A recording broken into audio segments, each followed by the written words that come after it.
कक्षा 9, ये जो कथा है ये 2 बैलों की कथा, नाम है इसका क्षितिज।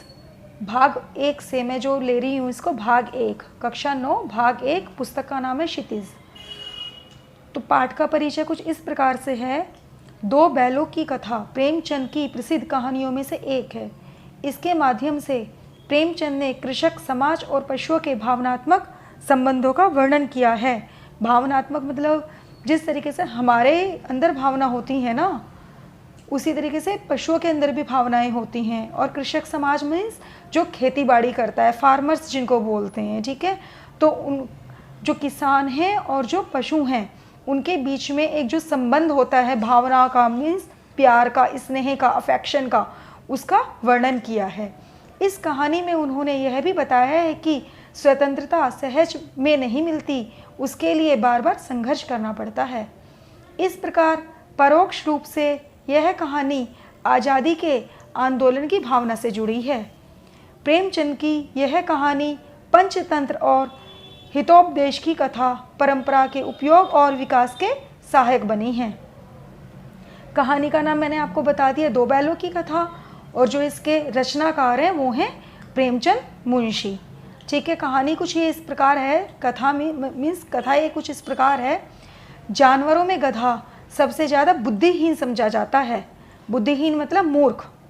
हम जब किसी आदमी को परले दर्जे का बेवकूफ़ कहना चाहते हैं तो उसे गधा कहते हैं। गधा सचमुच बेवकूफ़ है या उसके सीधेपन, उसकी निरापद सहिष्णुता से उसे यह पदवी दी है, उसका निश्चय नहीं किया जा सकता। गाय सींग मारती है, ब्याई हुई गाय तो अनायास ही सींगनी का रूप धारण कर लेती है। ब्याई हुई गाय मीन्स मतलब जैसे वो बेबी देती है ना, उसके बाद जैसे बर्थ होता है उसके द्वारा किसी भी बेबी का, उसको ब्याई हुई गाय कहते हैं, ठीक है। कुत्ता भी बहुत गरीब जानवर है, लेकिन कभी कभी उसे भी क्रोध आ ही जाता है, किंतु गधे को कभी क्रोध करते नहीं सुना ना देखा। जितना चाहो गरीब को मारो, चाहे जैसी खराब सड़ी हुई घास सामने डाल दो, उसके चेहरे पर कभी असंतोष की छाया भी नहीं दिखाई देगी। वैशाख में चाहे एकाध बार कुलेल कर लेता हो, पर हमने तो उसे कभी खुश होते नहीं देखा। उसके चेहरे पर एक स्थायी विषाद स्थायी रूप से छाया रहता है। सुख दुख हानि लाभ किसी भी दशा में उसे बदलते नहीं देखा। ऋषियों मुनियों के जितने गुण हैं वे सभी पराकाष्ठा जो पहुँच गए हैं, पर आदमी उसे बेवकूफ़ कहता है। सद्गुणों का इतना अनादर कहीं नहीं देखा। कदाचित सीधापन संसार के लिए उपयुक्त नहीं है। देखिए ना, भारतवासियों की अफ्रीका में क्या दुर्दशा हो रही है। क्या अमेरिका में उन्हें घुसने नहीं दिया जाता? बेचारे शराब नहीं पीते, 4 पैसे कुसमय के लिए बचा कर रखते हैं, जी तोड़कर काम करते हैं, किसी से लड़ाई झगड़ा नहीं करते, 4 बातें सुनकर गम खा जाते हैं, फिर भी बदनाम हैं। कहा जाता है वे जीवन के आदर्श को नीचा करते हैं। अगर वे भी ईंट का जवाब पत्थर से देना सीख जाते तो शायद सभ्य कहलाने लगते। जापान की मिसाल सामने है। एक ही विजय ने उसे संसार की सभ्य जातियों में गण्य बना दिया है।